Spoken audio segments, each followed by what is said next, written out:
পরে এখানে যে রেখেছিল আবার ভেঙেছে।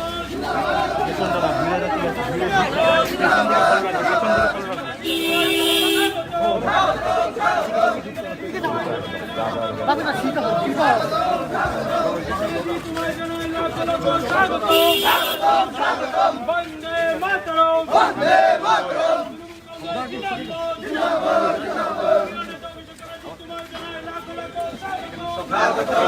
বসা আছে, এটা এখন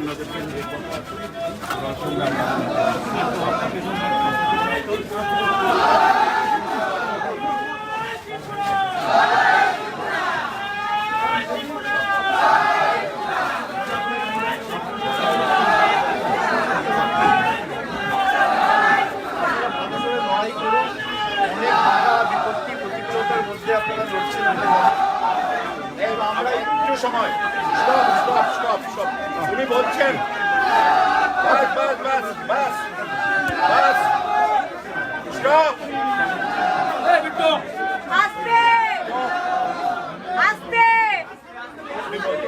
আমাদের সর্বভারতীয় জেনারেল সেক্রেটারি, আমাদের সবচেয়ে প্রিয় নেতা, যার এই সহযোগিতা এবং সেনাপতিত্বে আমরা লড়াই করছি। আপনারা দীর্ঘক্ষণ সারাদিন এত লড়াই করে অপেক্ষা করছেন। আমাদের 51 জন ক্যান্ডিডেট অনেক কিছু বাড়ি ঘর ভেঙে ঘুরিয়ে দিয়েছে, তবু তাদেরকে একজনকে উইথড্র করাতে পারেনি।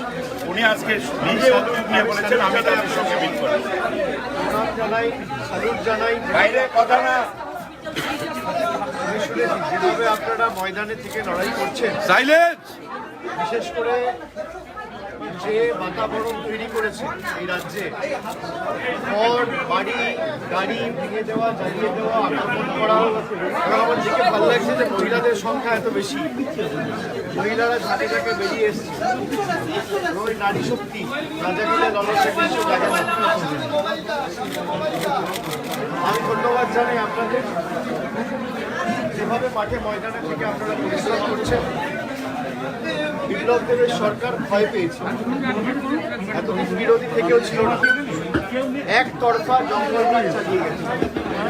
এবার এদের চ্যালেঞ্জ করার মতো একটা শক্তির তৈরি হয়েছে, একটা শক্তির উত্থান লক্ষ্য করছি।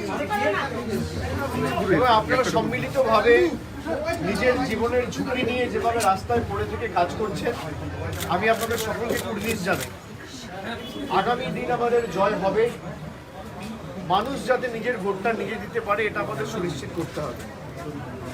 বিপ্লব দেব সরকারের পায়ের তলার মাটি সরে গেছে, ভয় পেয়েছে বলে আমাদের উপর আক্রমণ করছে। এরা জানে মানুষ যদি ভোট দিতে পারে তাহলে এদের সাফ করে দেবে, কিছু থাকবে না অস্তিত্ব বলে।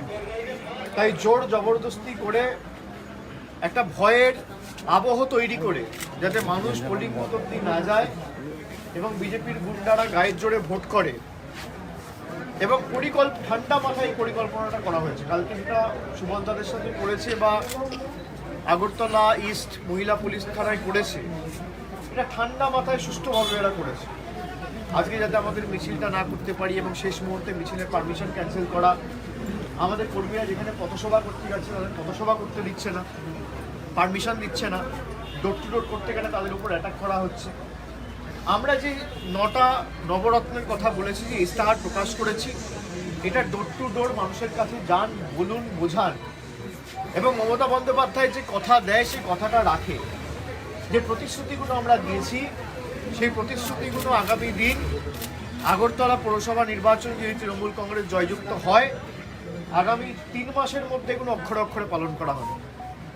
আমরা একমাত্র রাজনৈতিক দল, ভারতবর্ষের 1600 থেকে 1700 রাজনৈতিক দল রয়েছে যারা বিজেপির বিরুদ্ধে লড়াই করছি, মাঠে থেকে ময়দানে থেকে, এবং 1 ইঞ্চি জমি আমরা ছাড়ছি না। এদের কাছে আত্মসমর্পণ করছি না, মেরুদণ্ড বিক্রি করছি না। এতদিন বিরোধী থেকেও ছিল না, কাউকে একটু দিল্লি থেকে ইডি সিবিআই দিয়ে টাইট করে দিত আর সব বসে যেত। কেউ ভাবতো যে আমার বাড়ি ভেঙে দেবে, আমার গাড়ি ভেঙে দেবে। কিন্তু এত অত্যাচার করার পরেও আপনারা যেভাবে যে মানসিকতা নিয়ে লড়াই করেছেন, তৃণমূল কংগ্রেস আপনাদের সকলের জন্য অত্যন্ত গর্বিত। এবং আমাদের নেত্রী মমতা বন্দ্যোপাধ্যায়ের যে দীর্ঘ আন্দোলন সংগ্রাম, সেটাকে আপনারা মর্যাদা দিয়েছেন। সেটাকে আপনারা এই মাটিতে ত্বরান্বিত রেখেছেন। সেই সংগ্রামকে সামনে রেখে ত্রিপুরায় যাতে গণতন্ত্র পুনঃপ্রতিষ্ঠা করা যায় এবং মানুষের স্বাধীনতা আবার মানুষকে ফিরিয়ে দেওয়া যায়, যেখানে আগামী দিন একটা প্রগতিশীল উন্নয়নমূলক গণতান্ত্রিক সরকার আগামী দিন মমতা বন্দ্যোপাধ্যায়কে সামনে রেখে 2023 সালে আমরা গঠন করব, সেই লক্ষ্যে আমরা যে অবিচল থেকে আজ লড়াই করছি। আগরতলা পুরসভা নির্বাচন সেই লড়াইয়ের প্রথম ধাপ। আমি আপনাদের সকলকে অনুরোধ করব, যেভাবে আপনারা লড়াই করেছেন ভয় পাবেন না। এরা চাইবে একটু ভয় দেখিয়ে ঘরে আটকে রাখা, ভয় পাবেন না, এদের ক্ষমতা নেই। এরা তাদেরকেই ভয় পায় যারা এদেরকে চ্যালেঞ্জ করতে পারে। আপনি দেখুন, এত বিরোধী দল রয়েছে, সিপিএম রয়েছে, কংগ্রেস রয়েছে, কারোর উপর কোনো আক্রমণ নেই। ত্রিপুরার মুখ্যমন্ত্রী নিজে স্বীকার করছে তৃণমূলকে বারবার আক্রমণ করে যে প্রধান বিরোধী দলের ভূমিকায় 3 মাসে তৃণমূল কংগ্রেস চলে এসেছে। 3 মাসের মধ্যে যদি একটা দল নিজেকে প্রধান বিরোধী দল হিসেবে প্রতিষ্ঠা করতে পারে, তাহলে এখনো হাতে আমাদের 14 মাস সময় রয়েছে। জীবন দিয়ে, প্রাণ দিয়ে, রক্ত দিয়ে আমরা লড়াই লড়ব। এবং আমি দলের সাধারণ সম্পাদক হিসেবে আপনাদেরকে আশ্বস্ত করে দিয়ে যাচ্ছি যে আপনাদের সাথে কাঁধে কাঁধ মিলিয়ে যখন দরকার হবে, যে বুথে বলবেন, যে এলাকায় বলবেন, যে পাড়ায় বলবেন, আমি নিজে ঢুকবো, আপনাদের সাথে থাকবো। 1.5 বছর কাঁধে কাঁধে রেখে লড়াই করব। 1 ইঞ্চি জমি বিজেপিকে ছাড়বো না, আপনারা আশ্বস্ত থাকুন। তার জন্য আপনাদের যা করণীয়, মানুষকে সাথে নিয়ে সংগঠিতভাবে মানুষকে বোঝানো, এবং যেভাবে মানুষের উপর প্রতিনিয়ত অত্যাচার চলছে, 3 বছরে একটা রাজ্যকে জঙ্গল রাজে পরিণত করে মগের মুলুকে পরিণত করেছে কার্যত। এরা যদি 10 বছর ক্ষমতায় থাকে, কিচ্ছু থাকবে না। সিপিএম 25 বছর রাজত্ব করে ত্রিপুরাকে ঋণে জর্জরিত করে শেষ করে দিয়ে গেছে প্রায়। তারপর এক বুক আশা, আকাঙ্ক্ষা, স্বপ্ন নিয়ে মানুষ বিজেপিকে ভোট দিয়েছিল, আর এখন বুঝতে পারছে এদেরকে ভোট দেওয়ার খাল কেটে কুমিরা নেয়। আমি আপনাদের সকলকে অনুরোধ করব যে মানুষকে বোঝান যে আগামী দিন যদি বাংলায় হয়, কলকাতায় হয়, তাহলে কেন আগরতলায় হবে না? আপনাদের পরিবার, পরিজন, বন্ধু বান্ধব, আত্মীয় স্বজন, কাছের লোকেরা অনেকেই কলকাতায়, বাংলায় বাস করে। কথা বলুন, জিজ্ঞেস করুন যে মমতা বন্দ্যোপাধ্যায় কোন প্রতিশ্রুতিটা দিয়ে পালন করেন। একমাত্র ভারতবর্ষের নেত্রী যা বলেছে, কথা দিয়ে কথা রেখেছে, অক্ষরে অক্ষরে প্রতিশ্রুতি পালন করেছে। তাদের সাথে আমাদের এটাই পার্থক্য। তারা কথা দিয়ে কথা রাখেনি। বলেছিল মিস কলে চাকরি দেবো, বছরে 2 কোটি বেকারের চাকরি হবে। আজকে 10,000, প্রায় 223 জন টিচার, 10,323 জন চাকরি হারিয়েছে। নতুন করে চাকরি তো ভুলে যান। বলেছিল বছরে 2 কোটি বেকারের চাকরি দেবো, 7 বছর ক্ষমতায় 14 কোটি বেকারের চাকরি দেওয়ার কথা। 1% লিস্ট প্রকাশ করতে পারবে না। ডবল ইঞ্জিন সরকার, কেন্দ্রে নরেন্দ্র মোদী ক্ষমতা, এখানে বিপ্লব দেব, আগরতলা বিজেপির হাতে। কিন্তু তাও আজকে নিকাশি হোক, বিদ্যুৎ হোক, জল হোক, রাস্তা হোক, পরিকাঠামো হোক, কোথাও কোনো উন্নয়ন নেই। আমরা সেই জন্য আগরতলার মানুষের যে স্বপ্নের আগরতলা, সেই আগরতলাকে আমরা আগামী দিন গড়তে চাই। যে আগরতলায় শান্তি বিরাজ করবে, যে আগরতলায় সম্প্রীতির সাথে মানুষ থাকবে, উন্নয়নের নিরিখে 1 নম্বর হবে, ভারতবর্ষের দরবারে শ্রেষ্ঠ আসন নেবে, সেই স্বপ্নের আগরতলা আমরা মমতা বন্দ্যোপাধ্যায়ের নেতৃত্বে তৈরি করতে চাই। তাই স্বাধীন ত্রিপুরা গড়ার লক্ষ্যে আগামী 25 তারিখের নির্বাচন আমাদের কাছে প্রথম পরীক্ষা এবং প্রথম ধাপ এবং অধ্যায়। এই ধাপ আমাদের পেরোতে হবে। একটু কষ্ট হবে, অনেক বাধা বিপত্তি আসবে, এ তো সবে শুরু হয়েছে। 3 মাসে এদের এই অবস্থা। আপনি ভাবুন, যদি আগরতলা তৃণমূল কংগ্রেস জিততে পারে, বিজেপির কি পরিণতি হবে। এই সরকারের অনেকে যারা বিজেপিতে রয়েছে, এমএলএ, মন্ত্রী, অনেকে আমাদের সাথে যোগাযোগে রয়েছে। তৃণমূল যোগদান করতে চাই, তৃণমূলে আসতে চাই। আপনারা বিশ্বাস করুন, আমরা নিচ্ছি না। মানুষের গণতান্ত্রিক অধিকারকে আমরা মর্যাদা দিয়েছি, গণতান্ত্রিক রায়কে আমরা মর্যাদা দিয়েছি। 5 বছরের জন্য সরকার তারা নির্বাচিত করেছে। 5 বছর একটা সরকারের সময়সীমা রয়েছে, সরকার চলবে। কিন্তু তারপর মানুষ বুঝিয়ে দেবে যে যাদেরকে মাথায় বসাতে পারে, তাদেরকে উৎখাত করে আবার সরাতেও পারে। কাউকে যদি ভালোবেসে মাথায় বসাতে পারে, তাদের ঔদ্ধত্য, অহংকার, অপশাসন এবং অত্যাচারের কারণে তাদেরকে উৎখাত করে ত্রিপুরার মাটি থেকে সরাতেও পারে। কোথাও কোনো উন্নয়ন নেই, কোনো কথা নেই। বেকাররা আজকে দেখুন, বেকারের সংখ্যা দিন দিন বাড়ছে। যে রাজ্যের আজকে এই পরিস্থিতি, যেখানে পুলিশ স্টেশন ভাঙচুর করা হচ্ছে, হাসপাতালে ঢুকে রুগীদের উপর অত্যাচার করা হচ্ছে, কোর্টে ঢুকে আইনজীবীদের উপর অত্যাচার করা হচ্ছে, যেখানে গাড়ি ভাঙা হচ্ছে, বাড়ি জ্বালানো হচ্ছে, পার্টি অফিস জ্বালানো হচ্ছে, সংবাদ মাধ্যমের প্রতিনিধিরা আক্রান্ত, সংবাদ মাধ্যমের অফিস জ্বালিয়ে দেওয়া হচ্ছে, সেই রাজ্যে কোনোদিন ইন্ডাস্ট্রি আসতে পারে না, সেই রাজ্যে কোনোদিন কর্মসংস্থান তৈরি হতে পারে না, সেই রাজ্যে কোনোদিন শিল্প আসতে পারে না। তাই এই লড়াই শুধুমাত্র আমার আপনার নয়, আগামী প্রজন্মের লড়াই, ত্রিপুরাবাসীর লড়াই, এই মাটির লড়াই, এবং তার জন্য জীবন দিয়ে আমাদের লড়াই করতে হবে। আমি আপনাদের সকলকে বলবো, সুবলদাকে বলে গেছি, যখন যেখানে দরকার প্রতিনিয়ত যারা চার্জে রয়েছে আমার সাথে যোগাযোগে রয়েছে। প্রতিদিন আমি ত্রিপুরা নিয়ে 2 ঘন্টা 2.5 ঘন্টা করে নিজে রিভিউ করি। আপনারা নিশ্চিন্তে থাকুন, শেষ আমরা দেখে ছাড়ব। এবং তৃণমূল কংগ্রেস আর যাই হোক আত্মসমর্পণ করবে না, মাথা নত করবে না। যে জিতে গিয়ে, আপনারা দেখেছেন অনেক জায়গায় কংগ্রেস জিতে গিয়েও বসে গেছে, এখানে তো ছেড়ে দিন, খাতায় খুলতে পারে, 1% 2%-এর দলে পরিণত হয়েছে। সিপিএম হয়তো খাতায় কলমে রয়েছে, কিন্তু মাঠে ময়দানে নেই। আমরা মাঠে ময়দানে রয়েছি, মানুষের স্বার্থে রয়েছে। ত্রিপুরার মানুষের উপর যে আঘাত আসতো, সে আঘাত আমাদের কর্মীরা, সমর্থকরা, শুভানুদ্দায়ীরা, সৈনিকেরা মাথা পেতে সে আঘাত নিয়েছে। তাদের মাথায় যাতে না ফাটে, আমাদের কর্মীরা আগে নিজের মাথা বাড়িয়ে দিয়েছে। তাদের উপর যাতে অত্যাচার না হয়, নিজেরা এগিয়ে গেছে।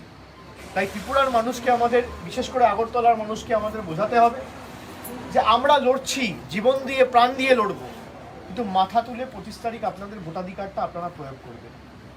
আর আমরা তো দেখেছেন, হাইকোর্ট গেছি, সুপ্রিম কোর্ট গেছি, বিজেপিকে কি করে লাজে গোবরে করতে হয় আমি জানি। এরা যদি ভাবে যে একটু খালি টাইট করবো আর তৃণমূল বসে যাবে, তৃণমূল বসার পার্টি না। তৃণমূল মামলা হামলা দিয়ে ভয় পায় না। তৃণমূল আপনাকে কোর্টেও হারাবে আর তৃণমূল আপনাকে ভোটেও হারাবে। তৃণমূল হাইকোর্ট গেছে, তৃণমূল সুপ্রিম কোর্ট গেছে, আদালত অবমাননার মামলা আমরা ইতিমধ্যে আজকে ফাইল করেছি, কোর্ট সে মামলা গ্রহণ করেছে, আগামীকাল শুনানি রয়েছে। আমাদের দৃঢ় বিশ্বাস, বিচার ব্যবস্থার উপর আমাদের পূর্ণ আস্থা রয়েছে যে সুপ্রিম কোর্ট মানুষের পক্ষে, গণতন্ত্রের পক্ষে আগামীকাল রায় দেবে। কিন্তু আমরা ভয় পেলে চলবে না। এরা ভয় পাওয়ানোর জন্য এসব করছে, এদের কোনো ক্ষমতা নেই।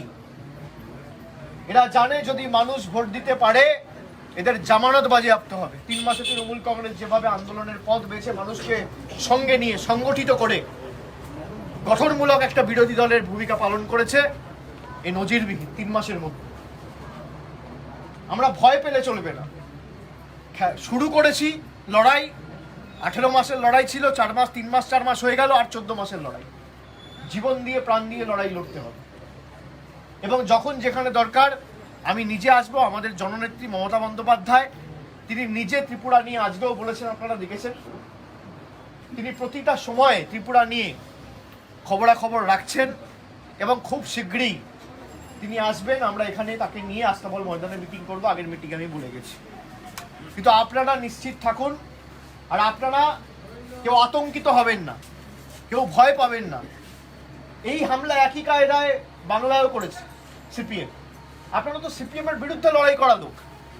যারা 25 বছরে সিপিএমকে সরাতে পারে, তাদের কাছে তো বিজেপি 3 বছরের শিশু। তা সিপিএমকে আমরা সরিয়েছি, বাংলায় আমরা সরিয়েছি, ত্রিপুরায় আপনারা সরিয়েছে। 25 বছরের অপশাসন আর একদিকে 34 বছরের অপশাসন, তাদের কাছে 3 বছর কি? এ তো ডবল ইঞ্জিন সরকার। বাংলায় দেখেছেন কি হয়েছে, লাজে গোবরে করেছে। সব কটাকে গেট আউট করে দিল্লি পাঠিয়ে দিয়েছে। আর এখন সারা ভারতবর্ষে মমতা বন্দ্যোপাধ্যায়ের দল যাচ্ছে, শুধুমাত্র ত্রিপুরা বাংলা নয় বা আসাম গোয়া নয়, প্রত্যেকটা রাজ্যে যেখানে বিজেপি মানুষের গণতন্ত্র ভুলণ্ঠিত করেছে আমরা ঢুকবো, মাথা উঁচু করে ঢুকবো, মমতা বন্দ্যোপাধ্যায়ের আদর্শকে সামনে রেখে ঢুকবো, বিজেপির ষড়যন্ত্রের চক্রব্যূহ চূর্ণ বিচূর্ণ করে ঢুকবো এবং তৃণমূল কংগ্রেসকে জয়যুক্ত করে সে রাজ্য ছাড়বো। প্রাণ গেলে যাবে, জীবন গেলে যাবে, মাটির জন্য যাবে, 1 ইঞ্চি জমি ছাড়বো। আমি আপনাদের আর বেশি কিছু বলবো না, আপনারা অনেকক্ষণ ধরে অপেক্ষা করছেন। আমাদের হাতে প্রচারের আর একদিন, কালকে প্রচার পর্ব শেষ। তো যে ওয়ার্ডে আপনারা আছেন, দায়িত্বে রয়েছেন বা নির্বাচিত এই প্রতিদ্বন্দ্বী হিসেবে আপনারা দাঁড়িয়েছেন, আমার দৃঢ় বিশ্বাস আগামী দিন নির্বাচিত প্রতিনিধিও হবে। দেখুন, আগে থেকে মুখ থেকে নির্বাচিত প্রতিনিধি বেরিয়ে যাচ্ছিল। আমার দৃঢ় বিশ্বাস যে আপনারা নির্বাচিত প্রতিনিধিও হবে। সেই ওয়ার্ডে ডোর টু ডোর আগামী একদিন, কালকে সকাল থেকে বিকেল অবধি যত বেশি সংখ্যায় মানুষের কাছে পৌঁছানো যায় আপনারা পৌঁছান, মানুষের কাছে যান, আমাদের ইস্তাহারের কথা বলুন যে আমরা কি করব এবং কেন আমাদের ভোট দেবে, আমরা কি করব। এই যদি পুরসভায় আমরা ক্ষমতায় আসি বা বোর্ডে যদি মানুষ আমাদের কাজ করার সুযোগ দেয়, এবং একমাত্র মুখ্যমন্ত্রী যে কথা দিয়ে কথা রাখে, আমি দায়িত্ব নিই, আমি তো প্রত্যেকটা সভায় বলি যে বিজেপির যদি লড়াই করতে হয় আমাদের সাথে তথ্য পরিসংখ্যান লিখে করুক, সে তাদের রিপোর্ট কার্ড নিয়ে আসুক, আমি আমার রিপোর্ট কার্ড নিয়ে যাব, পারবে না। তার কারণ এদের রাজনীতিটা হচ্ছে জুমলার উপর, আর আমাদের রাজনীতি হচ্ছে উন্নয়ন, পরিসংখ্যান, তথ্যর উপর। আমরা কথা দিয়ে কথা রাখি। মমতা ব্যানার্জি অনেক ভেবেচিন্তে কথা দেয়। আমরা বাংলায় বলেছিলাম যে ক্ষমতায় আসার পর আমরা ন্যূনতম মাসিক আয় বলে একটা প্রকল্প চালু করব, যেখানে এসসি এসটি পরিবারকে 1000 মাসিক, আর জেনারেল পরিবার হলে মাসে 500 টাকা করে গৃহকর্ত্রীদের হাতে একটা আর্থিক সহায়তা আমাদের সরকার তুলে দেবে। মে মাসে ভোট হয়েছে, আপনি শুনলে অবাক হবেন, জুন জুলাই অগস্টে যখন দুয়ারে সরকার হয়, মমতা বন্দ্যোপাধ্যায় বলেছিল যে পরিবারের একজন করে দেবো। যখন এটা বাস্তবায়িত করলো তখন পরিবারের একজন না, পরিবারের সবাইকে দেবে। সবাইকে আজকে বাংলার যত এসসি এসটি পরিবার আছে, পরিবারের প্রত্যেককে, যারা পরিবারের মহিলারা রয়েছে, তাদের ব্যাংক অ্যাকাউন্টে মাসিক 1000 টাকা, বছরে 12,000 টাকা, আর সাধারণ পরিবারের হলে মাসে 500 টাকা, বছরে 6,000 টাকা পৌঁছে যাচ্ছে 3 মাসের মধ্যে। দুয়ারে রেশন, আপনাদের এখানে তো লাইনে দাঁড়িয়ে রেশন নিতে হয়, বাংলায় আপনার বাড়িতে রেশন পৌঁছাচ্ছে। পার্থক্য দেখুন। স্টুডেন্ট ক্রেডিট কার্ড, একটা বাচ্চা যদি পড়াশোনা করতে চায়, ভাবে আমি ইঞ্জিনিয়ারিং পড়বো, মেডিকেল পড়বো, নামি দামি কলেজে যাব, বিদেশে পড়তে যাব, আমার পড়াশোনার জন্য লক্ষ লক্ষ টাকা খরচা, আমার মা বাবার তো এত টাকা নেই, আমি কি করব?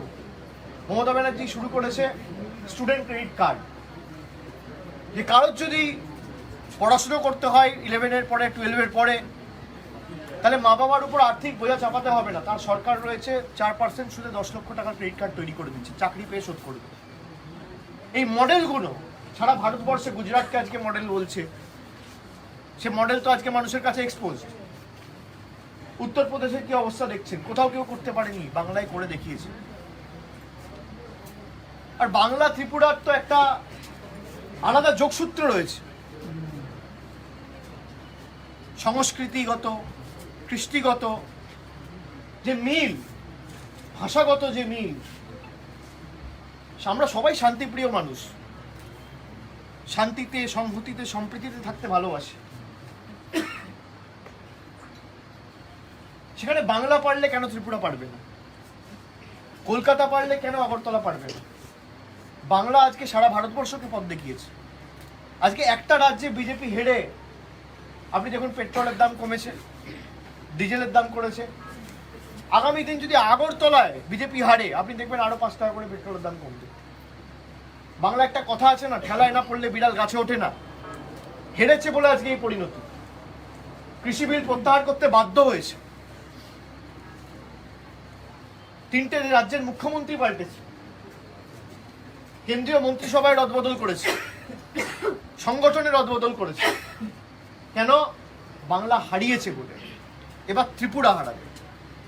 সেই দায়িত্ব, সেই গুরু দায়িত্ব আপনাদের সকলের কাঁধে।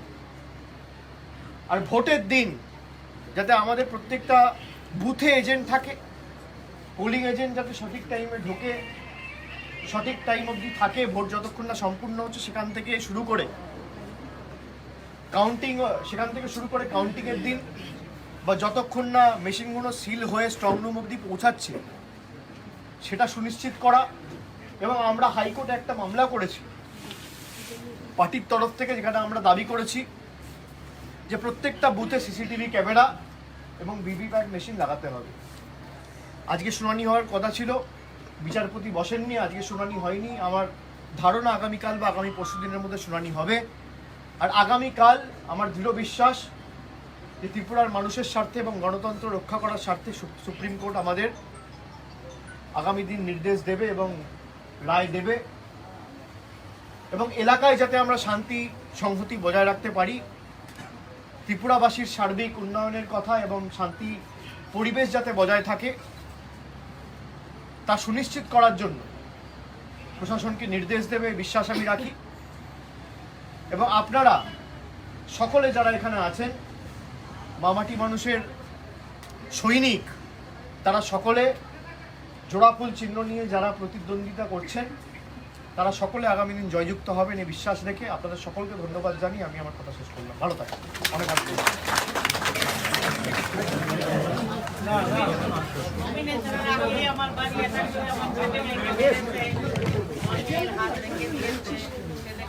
আমি শুনেছি আপনি একদম ভয় পাবেন, একদম ভয় পাবেন।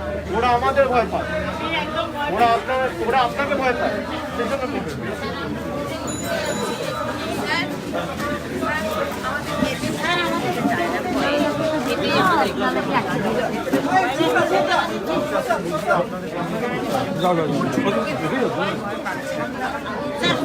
যদি সিকিউরিটি দেওয়া যেত তাহলে আমরা বলেছি, আমরা